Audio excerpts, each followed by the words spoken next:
And joining us live now is Kunal Prasad, co-founder Cropin. A warm welcome, Kunal. I invite Sheena George, partner EY, to kindly initiate this discussion. Over to you, Sheena. Thank you, Deepthi. Warm welcome, Kunal. Great to have you here. We are diving straight into the discussion topic for the day. Would you like to share with us how you have planned or already modernized your infrastructure, whether it is related to application or storage, and share this journey with us? Thanks, Sheena. Well, first of all, no, thank you so much for this wonderful opportunity to talk about cloud. And we have seen the benefits of cloud for the last 11 years that we have been on the infrastructure of cloud. Cropin is a business in the field of agriculture, and we have transformed the lives of close to 7 million farmers using our cloud-based applications through almost 250 different government and development sector partners in more than 50 plus countries. And the journey started back in 2010 when we thought that, no, how can we really transform the space of agriculture and make technology as transformational to reach every single stakeholder's hand as possible. And in terms of doing that, what we realize is that, no, we have to have a solution which could be hosted in infrastructure which could be scalable, and it has to be a SaaS-based platform, which means that if I have a customer in parts of Africa, Europe, Southeast Asia, he should be, with a click of a button, able to use my platform, understand how it creates value for him, and experience that and use it for their own business. And I think that is where we started off with the journey of cloud. We built different products and offerings for our customers.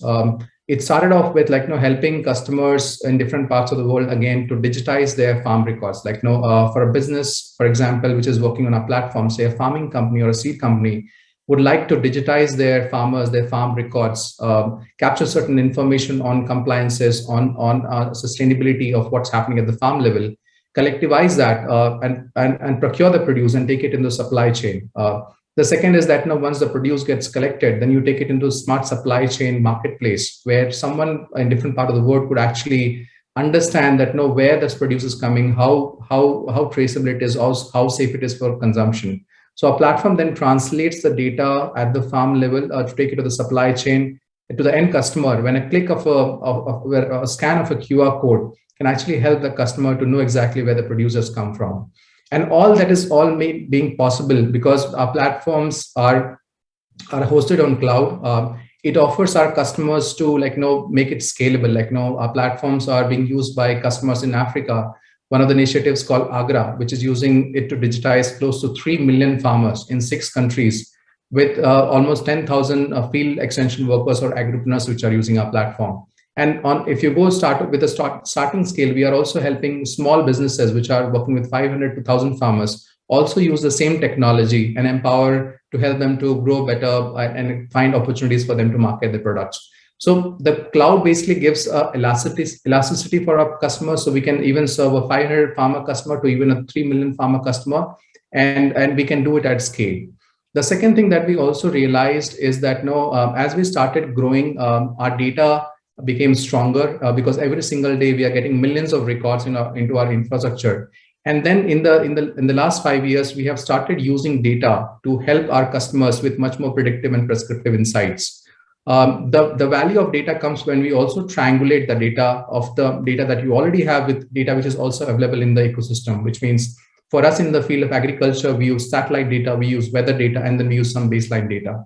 The effect of that is that we could build products which is basically shared transformation or use of this data to work with, say, sectors which are in the banking or the insurance sector to help them understand the opportunity of lending, find the creditworthiness of the farmers, which were not possible earlier. So I think overall, our journey has been great, fantastic. And the benefits of cloud, as you know, that it is scalable, it is safe, it is secure. And when you work with global players, which are the top 500 companies, Fortune 500 companies globally, they would always like the infrastructure to be safe, secure, and certified and compliant. And I think a cloud with the providers that you have, they help you with answering those questions as in simple manner ways as possible.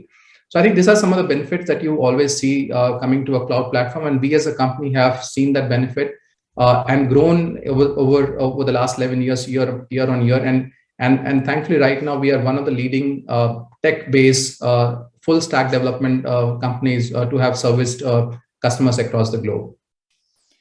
Thank you, Kunal. Very interesting business model, and I think your needs are unique to what you do. And you mentioned a couple of things, right? You said that you get data that you need to address millions of data every day. So that's something that needs to be farmed. You needed a scalable platform because you needed to address multiple geographies, right? And you needed a SaaS-based platform because your objectives would be digitized farm records, put that into the smart supply chain marketplace, and all of those challenges. But great story, and it's enlightening to see how much cloud adoption is already there and that you're seeing the benefits come out of your investments.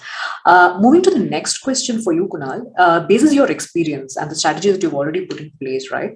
How are you mining that? And you did talk about predictive insights that you're drawing, but if you could just delve in a little bit more deeper into that, what's your model to draw insights or predictive analytics from this data that you have mined, and how does and if you could talk through some use cases for us, how it has really helped some real-time business decision making at your enterprise? Yeah, so I think that's the power of data, which we are seeing in the recent years. That how data can help organizations, businesses, and even the farmers to be much more predictive and prescriptive, and help them in terms of making effective decisions to help their business. We have seen the same as well. So what we do as a business, is that we use satellite data for one of our products called Smart Risk, and the satellite data, which covers the entire globe every single day. We download the data, we process the data, and basis the satellite data, we are able to build signatures of the crop. So we can process that, put into our machine learning models, and then the output of that could actually predict, without even going to the farms, what is the crop that the particular farmer is growing, or a certain region is growing. What is the stress of that particular crop? What is the stage of that particular crop? And what is the potential yield of that particular crop? And what is the time to harvest? So from sowing till harvesting, we can actually predict at a regional level. So for example, if you want to process the entire country like India and say that, okay, now in this particular Rabi season, how much acreage of potato has been planted, and what is the stage of that particular potato, we will be able to process that information and provide it to you. If you want to go at a plot level and say that, no, okay, tell me that what is the crop that the farmer is growing, and what is the overall opportunity of engaging with this particular farmer, we can also give you that particular score. So this is more on the technology side, how we are leveraging data with the satellites. But what we do is that, with the data that we have on our platform for the last 11 years, mostly we have almost 0.3 trillion data sets.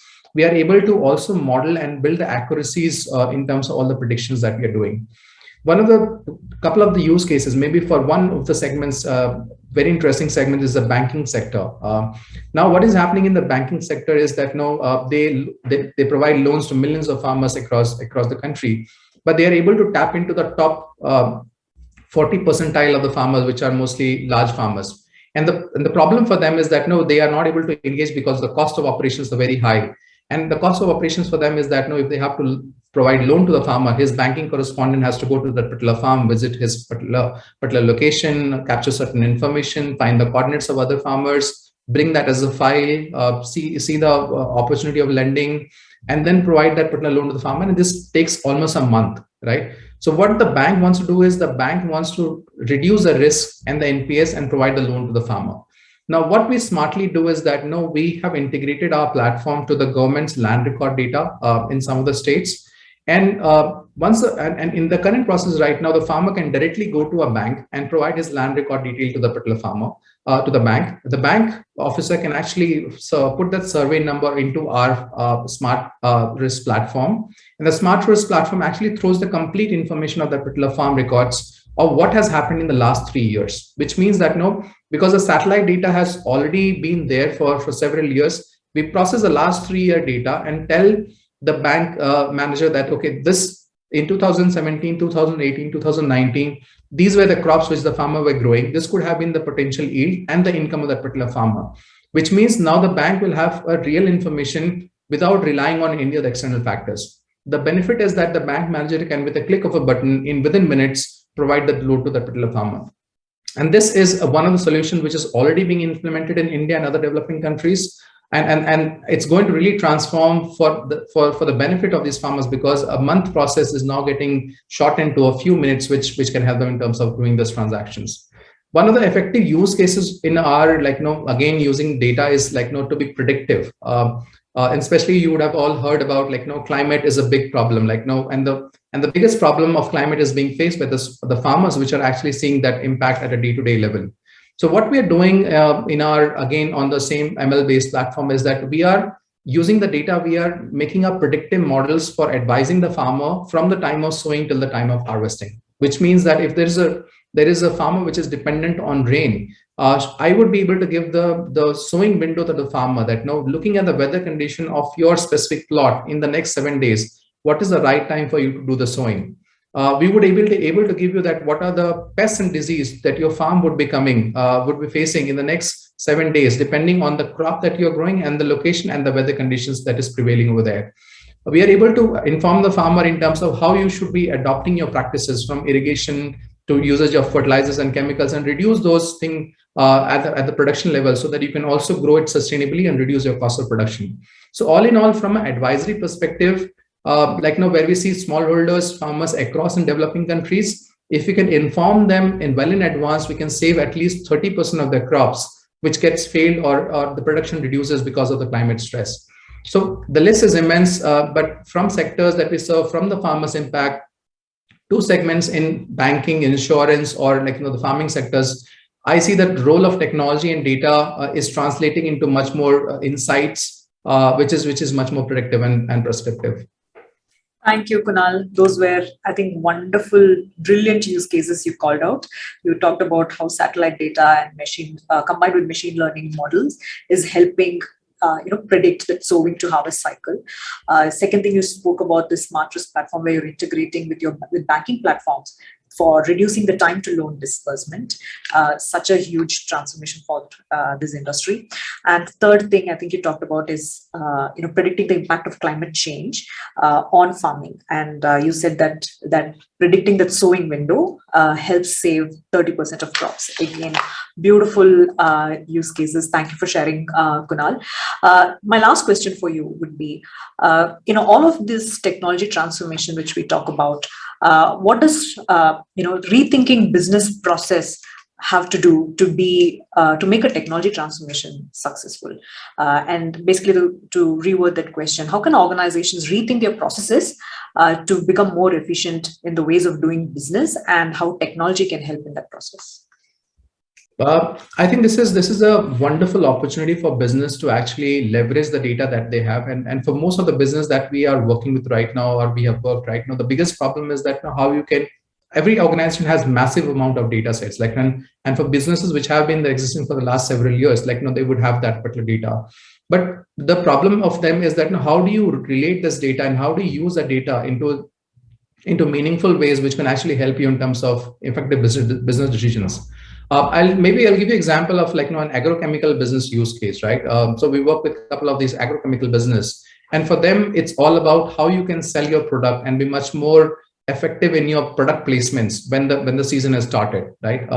And earlier it was more about when the business would decide that, okay, what is the target this year? They would eventually say that, okay, let's grow it by 10%. But there was no basic data set which could actually help them tell that, okay, this particular region has an opportunity of growing by 100%. And this is some of the initiatives that you should take, and these are some of the products that can sell in that particular market, right? So I think now, with using the data of that is existing within the organization, knowing the historical sales trends and the opportunity in those markets, like for example, if you are selling, say, 10% of the sugarcane farmers in a certain region, your certain products, seeds, fertilizers, or chemicals, and we can map and tell you that this area has a potential of 10x of sugarcane farmers, which you're actually having, which you are actually assuming, it actually opens up the window for these institutions to actually then push their marketing operations, sales operations, and increase better numbers in that particular market. Similarly, at scale, when we were working with the government on the Pradhan Mantri Fasal Bima Yojana, which is actually an agriculture insurance project covering millions of farmers, we were able to leverage the data which is existing, of the crop signatures and the experiments that the government have already done in terms of modeling that and figuring out the yield of the crops again at the insurance unit level, which means that the process of insuring a farmer and settling the claim is reducing from several months earlier to few weeks in the current process. So I think, again, as I said, there are several examples, beautiful examples, where data can help businesses to be much more efficient, much more scalable, and much more transformational, and ensuring that the way, if they are moving into the new framework of driving sustainability in their business, I think data can be a great supporter in terms of driving them those initiatives.